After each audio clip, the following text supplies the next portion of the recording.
evening. I'm Haylee Ficuciello, Senior Correspondent for Englebrook Independent News. Tonight on the Federal Crime Report, a sweeping look at major federal prosecutions across America's Midwest. A Minnesota man sentenced after prosecutors say he deliberately set a townhome on fire with children trapped inside.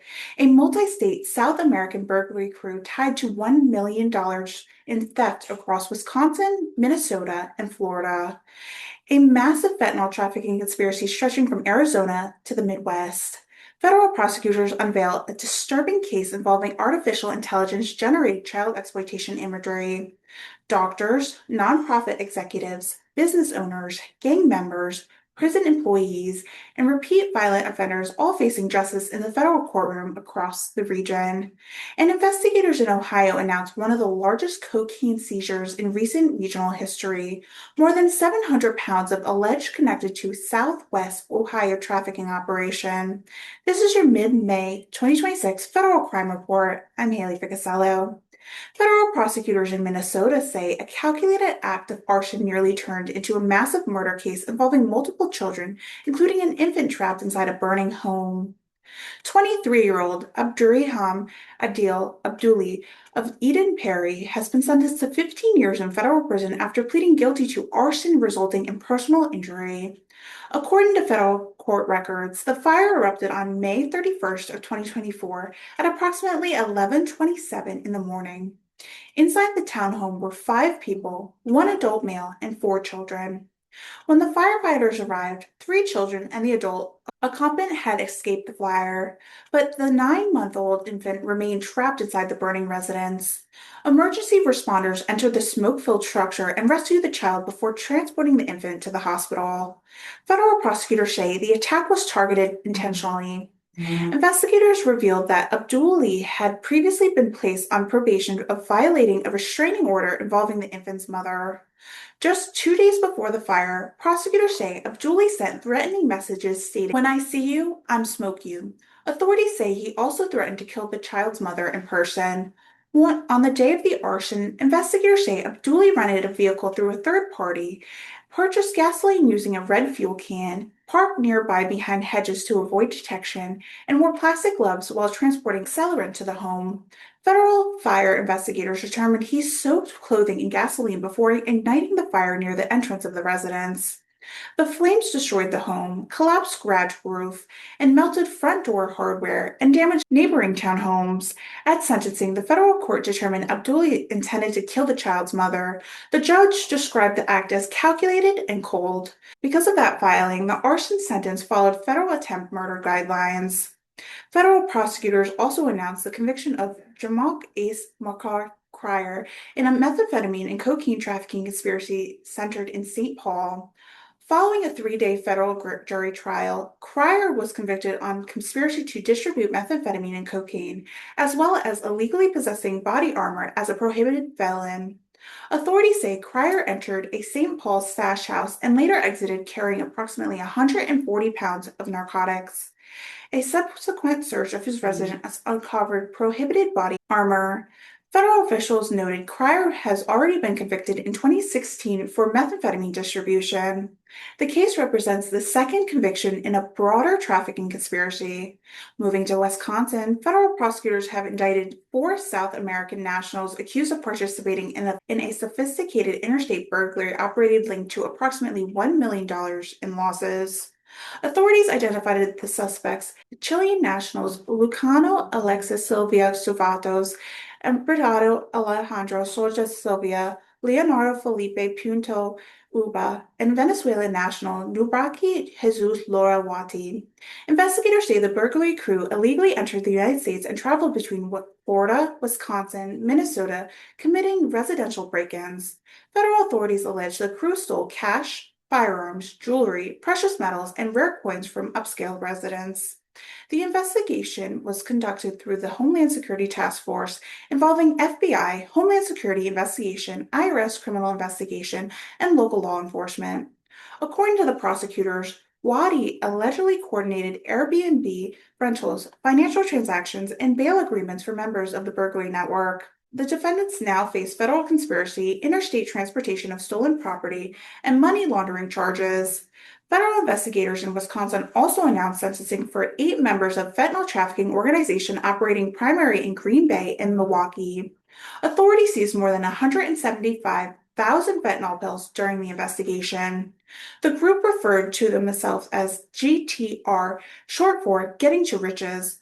Federal prosecutors say members traveled repeatedly to Phoenix, Arizona, purchasing fentanyl pills for as little as 50 cents each for resale in Wisconsin for up to $20 a pill.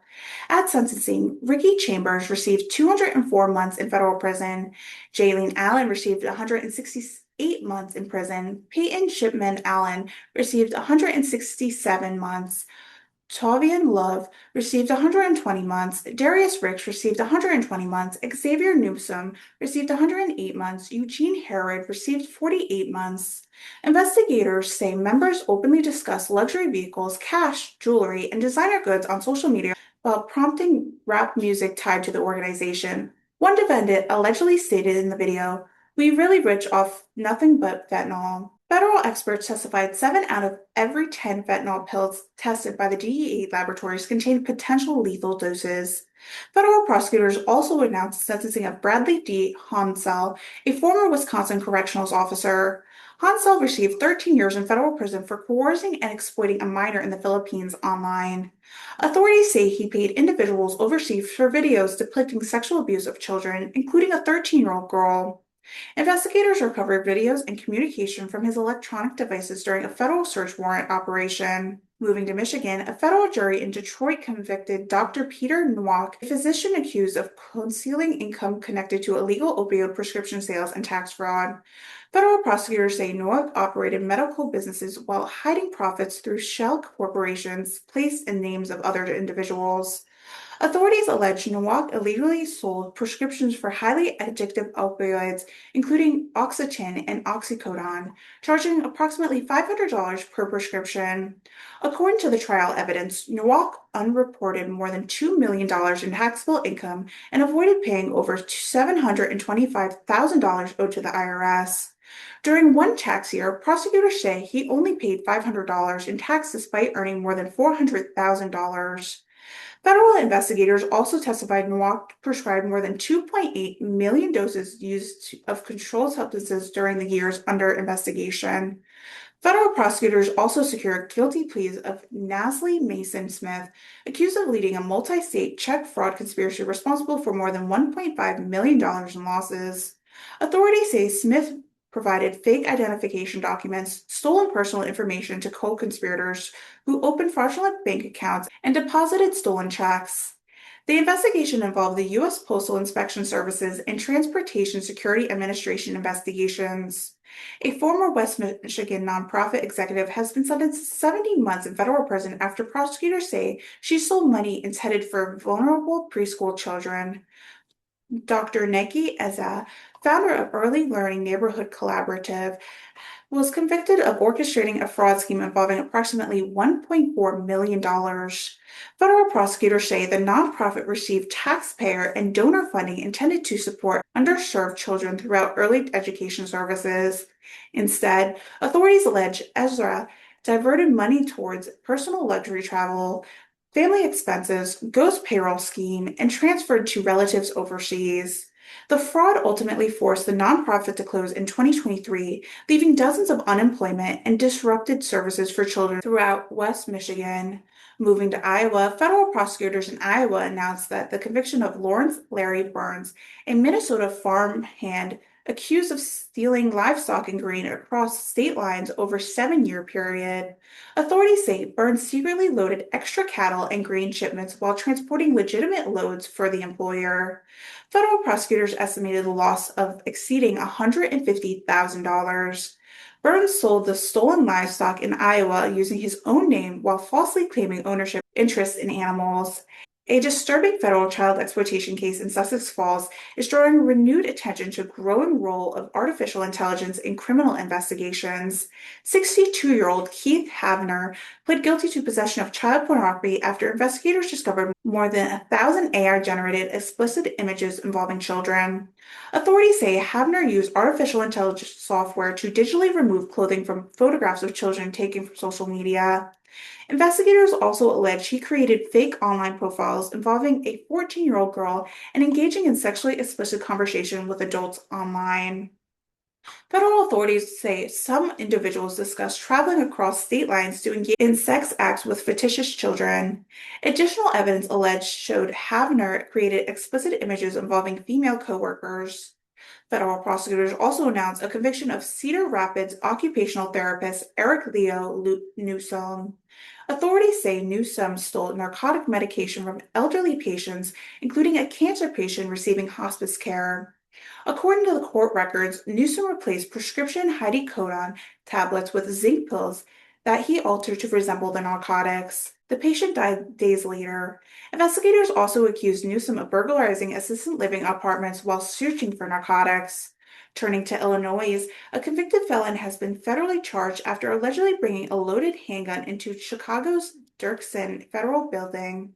Federal authorities say James C. Lake Jr. approached the courthouse security officer carrying a backpack containing loaded semi-automatic firearm, ammunition, a book cutter, and a jackknife. Dickinson Building housed multiple federal courts and agencies and is considered the largest federal courthouse complex in the United States. Lake remains detained in federal custody. Federal prosecutors also announced the sentence of Narvel Rags to more than 6.5 years in prison. Authorities say Rags attempted to burglarize a Chicago business while carrying a handgun equipped for a switch conversion device capable of fully automatic fire. Police recovered the firearm after Rags allegedly threw it onto a nearby rooftop while fleeing the officers. One of the most severe federal sentences handed down this month came in Rockford, Illinois.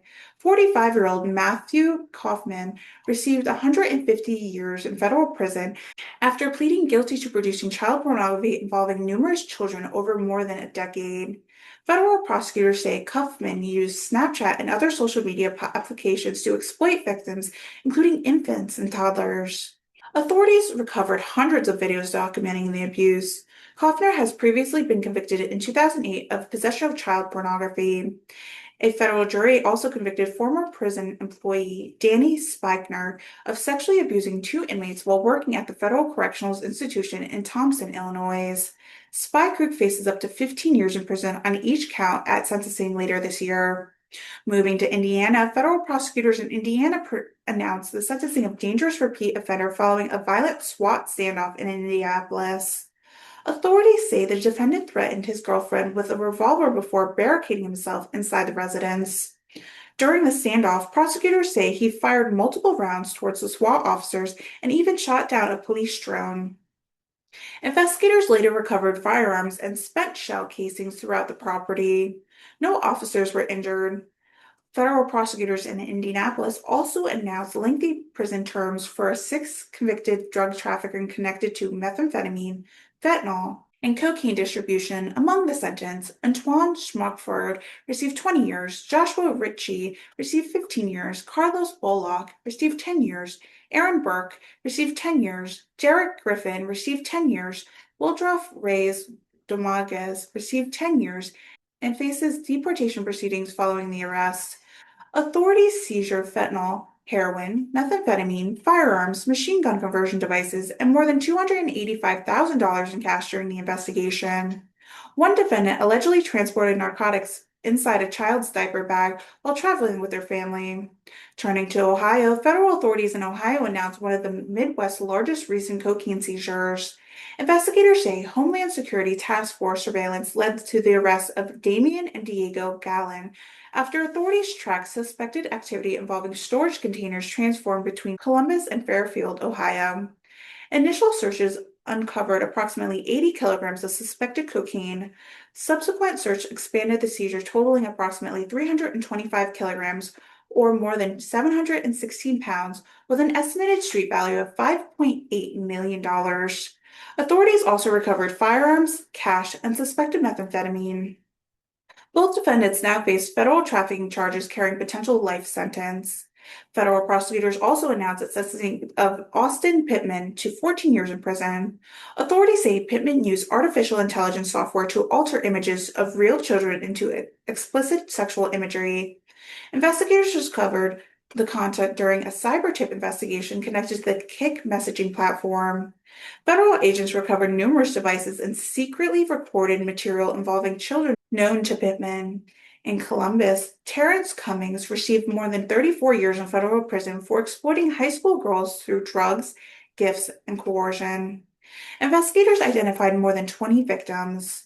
Authorities say Cumming exchanged narcotics, clothing, and cash for explicit images and sexual activity while maintaining extensive records of his interactions. Federal agents recovered approximately 62,000 chat messages and thousands of emails tied to the investigation. Federal prosecutors in Cleveland also indict Gregory and Daniela Parker of New Jersey for allegedly operating a real estate investment Ponzi scheme. Investigators say victims were promised profitable Cleveland area real estate investments, but instead saw funds diverted to luxury travel, exotic cars, and lifestyle expenses. Authorities estimate additional victims may still exist nationwide. Moving to Missouri, federal prosecutors in St. Louis charged former financial analyst Carrie Brettles with allegedly embezzling approximately $1.2 million from her employer. Investigators accused Brettel of using company funds for travel, beauty products, food delivery services, jewelry, and resort vacations over multiple years. Authorities say she concealed the scheme by rerouting billing statements and spilling fraudulent account to entities into smaller transactions. Federal authorities also indict Michael Jones, accused of stealing more than $735,000 from retired St. Louis teacher while serving her as a power attorney. Prosecutors say Jones used the victim's money to purchase real estate, fund luxury purchases, and make transactions involving OnlyFans and Cash App. Meanwhile, the elderly victim allegedly faced eviction from an assisted living facility after medical bills went unpaid. Federal prosecutors also secured a 36-month sentence against Kansas City resident Gerald Kern for fraudulently obtaining more than $312,000 in PPP pandemic relief funding. Authorities say Kern falsely claimed his company employed 100 workers with a payroll exceeding $1.5 million. Investigators later determined the company had no legitimate employees. Turning to Kentucky, federal prosecutors in Kentucky announced multiple significant narcotic and fraud prosecutions. Brandon Graves of Nickelville received 66 months after authorities discovered fentanyl, cocaine, crack cocaine, methamphetamine, mushrooms, and nearly $19,000 in cash during a search warrant operation. Meanwhile, Anderson George Jr. of Detroit received 15 years for trafficking fluorofentanyl into Lexington. Federal prosecutors also secured a conviction of a Nigerian national, Charles Nadine Estinimin, in decade-long money laundering conspiracy tied to romance schemes, lottery scams, and investment fraud affecting victims nationwide. Authorities say elderly victims lost hundreds of thousands of dollars. One Kentucky widow allegedly believes she was in a romantic relationship with a man identified as Michael Oliver before manipulating her into transferring large sums of money. Federal prosecutors also announced the sentencing of a Chinese national, Hu Q, for international parental kidnapping. Authorities say Q secretly obtained duplicate Chinese passports for his children before attempting to flee the United States through Mexico, Cuba, Panama, and ultimately towards China. Panamanian authorities intervened and returned the children safely to their mother. Moving to Arkansas, federal prosecutors in Arkansas announced several major child exploitation sentencing. Former middle school teacher and coach Bradley Quillen received more than 31 years in federal prison after investigators say he posed online as a teenage boy to coerce explicit images from minor girls. Authorities say victims included children as young as 8 years old.